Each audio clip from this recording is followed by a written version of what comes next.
Alrighty, fellas, today I'm going to have an interesting conversation with a fella who had no idea what SMMA was 35 days ago. 35 days ago, he first went onto the internet, the deep dark web, and came across probably an Igazi video, which is when he was introduced to the world of social media marketing and the online internet scam that is causing millions of people to become depressed. That being said, 35 days later, he has signed not one, not two, not three, not four, not five, but 19 clients. Yes, I'm not lying. 19 clients. I know. When I first heard it, he was in the accelerator, he was in the first client challenge. I didn't believe it either, but turns out it is true. Turns out he's not just pumping up his numbers to try and get clout on my YouTube channel. So I brought him on to share everything that he has done in order to get from first discovering what SMMA is to signing these 19 clients in such a ridiculously short period of time. Welcome, Andreas.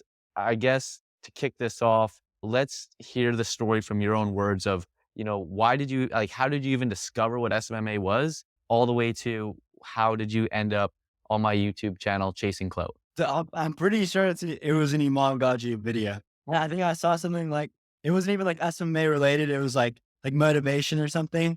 And then I started like looking through his stuff and I started seeing stuff about SMA. I was into drop shipping before. I did drop shipping for like 3 weeks or something. I didn't make a penny off it. And I was just like, nah, this is terrible. And then like I always like the thing about me is that like my whole life I've like being social. I like talking to people, like even if I don't know them, I don't really care. And so I just really like the idea of SMMA. Like I would just like be like, oh yeah, I can help you. And then I would just message a bunch of people and then get on calls with them and try to close them. And then it actually helps them. Okay, so when you discovered SMMA, like what was the first step of action that you took after learning about it for the first time? The next day, I learned about SMMA. The next day I was in RSE. Okay, so how did you make that jump? Like, how did you even discover I was just RSC? looking up about SMMA and I came across, I don't even remember whose video. It was probably yours or Stefan's or something. And I just watched the video.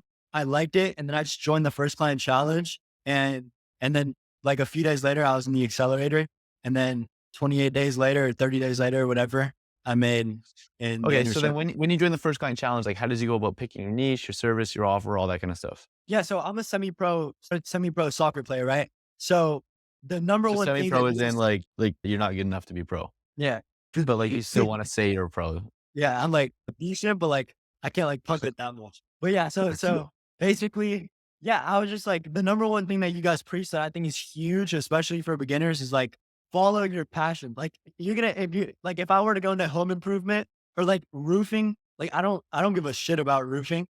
Like I probably would have burned out. I wouldn't have gotten any clients probably. And I mean, I'm not a very like high tolerance guy. If like in my first month I didn't get anyone, I probably would have quit to be honest.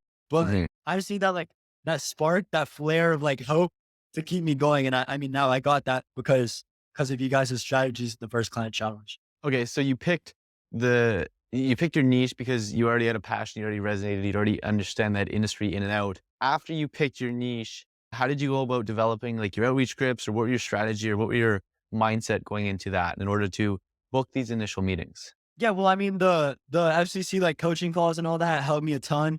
Stefan like helped me with like the tickets and everything. And it's a funny story actually. My first script, he thought it was so creative. He took a screenshot of it and saved it to his computer in the level up thing, the level up tickets. Mhm. He saved it to his computer and he showed me it like 2 days ago. And he was like, dude, look what I just found. And I mean, I think that's the number one thing. If you're not constrained to whatever systems, if you take knowledge that people give you and you apply it the right way without just like copy and pasting or like just stealing stuff, like you're going to be successful. Like, and Yeah. it's really that simple. If you're persistent, you're creative, you're innovative, and you're hardworking, like I think you're going to succeed. That's what So I've that seen. so this script and its creativity, like what was creative about it? Like what was different about it? Do you remember how it was formatted or what it said? Yeah. Yeah. I don't use it anymore. So I can just say like the entire thing. But essentially, it was like, I think it was like, so I work with personal trainers and like soccer coaches. So I was like, hey, I'm looking for somebody who can like train athletes to go pro. And I'm looking for somebody who's like qualified enough to be able to do it and somebody who truly cares about the athlete. Do you think you could take on 5 players Interesting. or something Interesting. like that? And Stephon thought it was creative. Obviously, it wouldn't work because it's implying I'm going to be a client, but Yeah. I mean, it's creative at least. I don't Okay, know. so then was that the first outreach script that you started blasting out? Yeah. So I used that the first 2 days. Stephon was like, I don't think it's gonna work, but I mean, the idea behind it's really cool. You can Yeah. test it out. And I think that's part of the thing that that's so good about Stefan and about the FCC. It's like, if you learn based on like just what people tell you, like it's not going to stick in your head.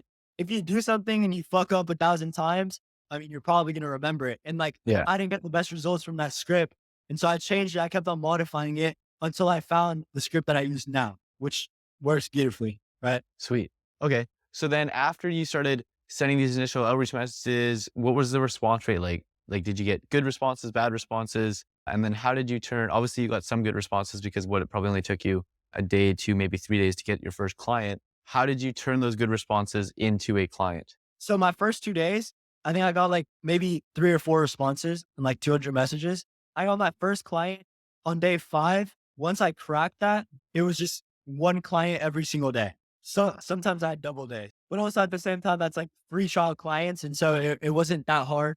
And eventually I hit that point where I was like, I don't want to keep on working for free with these guys who like, I'm too young, so they don't like value what I'm doing. I don't want to do this Yeah. anymore. Yeah. Yeah, that's messed up. Okay. So then when you got these positive responses, how did you go from a positive response to a client? Like, did you call them? Did you schedule a meeting in the DMs? Like, what was your process from there? So it was a mix of like either calling it if I could find their number and all that, which a lot of trainers I couldn't find it. And if I couldn't find their number, then I would just send a video message, right? Sweet. And I'd And just be what, like, how yeah. is that video message structured? So I mean, to be honest, I've been preaching this since the first day. Like, I don't use frameworks or like scripts or anything when I'm genuinely talking to somebody. Cause it's like, if you're talking with a friend, if you hit up a friend, you're like, oh, you want to go like to a coffee shop or something? Do you Yeah. make like a framework before you contact them? Are you like, No. oh, I'm gonna say No. this and then I'm gonna say this like next? Like, you don't think of that way. And if you want people to trust you, as we always say, your friends trust you, your family trusts you. Yeah. Imagine if they were all your prospects, you'd probably close all of them. Yeah. So try to make your prospects be as close to a friend as possible. And if you're not using frameworks or scripts on your friend, why would you use it for a prospect? Okay, sweet. And then so you send the video message or you call them up. You don't go in there with a script. Don't go in there with some preconceived notion. You go in there fluid.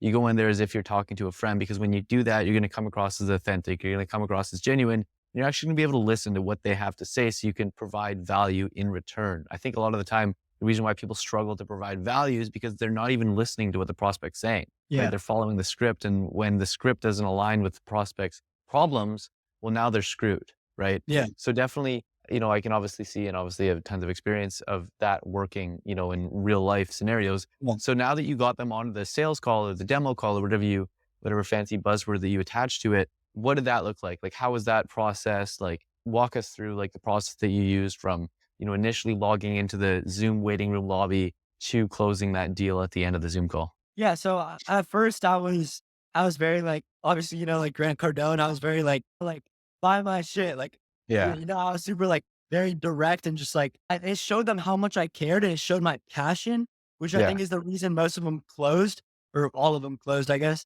But that only worked on free trials. But like once I started charging, then using that approach didn't work anymore because it felt forced. And so the process that I use now is Jeremy Miner's like NEPQ method Yeah. combined with Grant Cardone's like enthusiasm and like his drive and everything, right? And so I've learned to implement both because I feel like Jeremy Miner, the words he says and the tonality is super good, Yeah. but he doesn't seem like enthusiastic. Like he doesn't seem like super happy or like joyful or content or anything. Yeah. And because I'm coming off as some 15-year-old kid trying to sell them, if I'm just like very monotone, like whatever, like I'm not gonna sell. So I had to have like emotion. I had to show them how passionate I was. I had to show them my drive. And Yeah. so I basically the framework I would use, or not even the framework, just the structure. I ask questions at the beginning, qualifying questions. I ask questions to find their problem, the consequences of their problem. Why wouldn't they just not change anything? Why wouldn't they just keep the problem? And then Yeah. based on that, then I would just make a demo. And that's where I would really, really sell on that point because I would be like, look, this is your problem. This is my solution to your problem. You never have to deal with it ever again. Right? 100%. Yeah. So then last question I got here for you. At this point, we've been running RC for 8, 9 months. I don't know how long it is. And we've had hundreds of people join, right? We've had hundreds of people go through the first client challenge, hundreds of people go through the accelerator.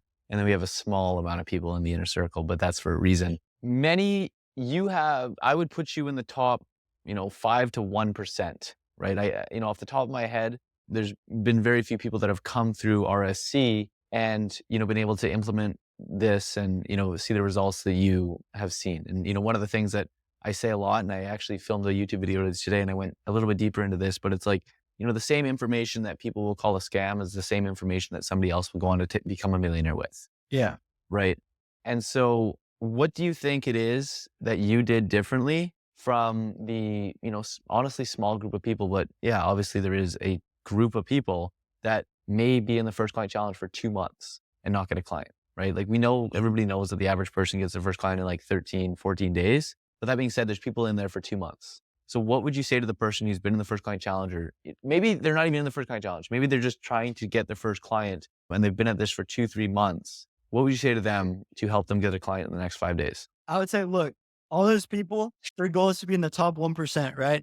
And their work grade and what they're working on, how smart they work, if they're just copy and pasting versus if they're learning and trying to implement new things and change the strategies, you have to be the 1% in all of that, right? To be in the 1% of the result of the overall, right? It's like an equation. So if you're in the 50% of all of that and your goal is to get in the 1%, it's not going to happen. I'm sorry, right? And so I've found stuff from like Jeremy Miner, Grant Cardone, like implemented those, a lot of other videos of studying every single day. I do 3 hours of watching stuff, like trying to learn new skills, all that. And then 1 hour of actually implementing it, sales practice in the mirror, looking like an idiot or on the phone, whatever it is. Right. Yeah. And so being able to take in that knowledge and then implement it in your own way rather than just copy and pasting, like what's going to be more successful? Like, what do you think is going to work better? Right. Yeah. Obviously. And so I think that's part of the problem with a lot of those, with a lot of the people who don't have success is that they're too systematic. They're too like, I'm just going to do this. I'm just going to do this. I'm going to do exactly what everybody says. I'm never going to try anything else. I'm just going to Yeah.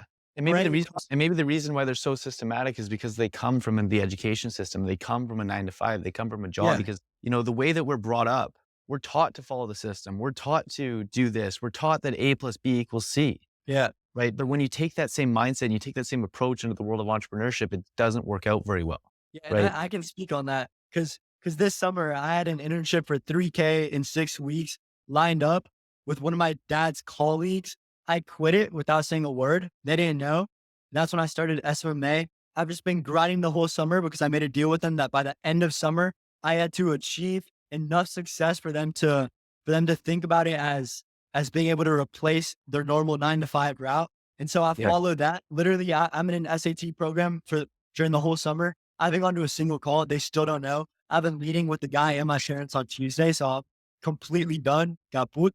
And then so like it's like that stuff isn't what's gonna get you there. If Yeah. that's what you want to be, if that's where you want to be, doing that stuff isn't gonna get you there. You need to do a lot more than that. And I mean, it can get you there, but I mean, I don't know. It's just not. It's too systematic for me. Yeah. And I mean, like these stories that you have today, I put out a thing the other day where it was like, no risk, no story, right? The bigger the risk, the better the story, Yeah, yeah, right? And so, these risks that you're taking today is going to be, some of the best memories and some of the best stories that you're going to be able to reflect and look back on down the road. Like I have an interesting situation, which was kind of like just a real life, like, oh my God kind of moment. Because the thing is when you're living your own life, you don't think that it's that unusual.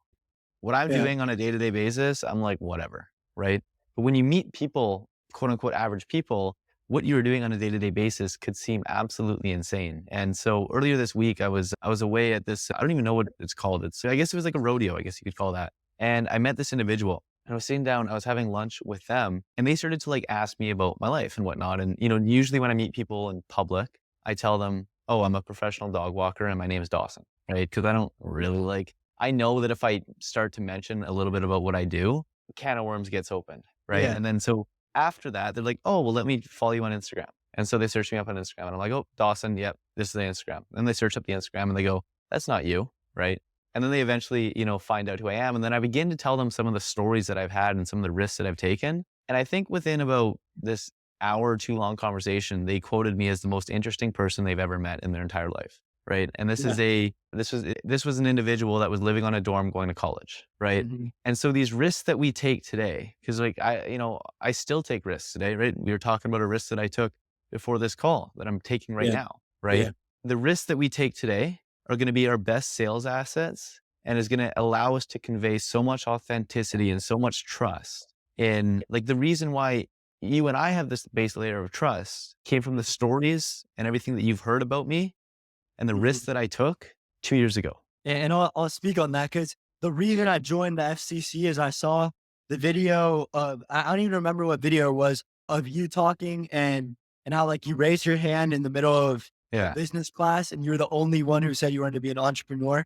And I was like, it just made me wake up. I was like, all these people around me, like before, like, I mean, I don't want to talk too much on what I was doing like a few months ago, but all the people I was with, we were all like, oh, we want to be like rich, whatever, right? And then I like looked and I was like, what's the chance we become rich doing this? Like, just like I said before, to be in the top 1%, you have to work in the top 1%. Well, Are we working in the top 1%, just going out every day, doing whatever? And I was like, no, we're not. And that's when it like clicked in my mind. I need to change something. And I mean, that's a big reason why I joined FCC because of your story. So stories do sell. That's completely true. 100%.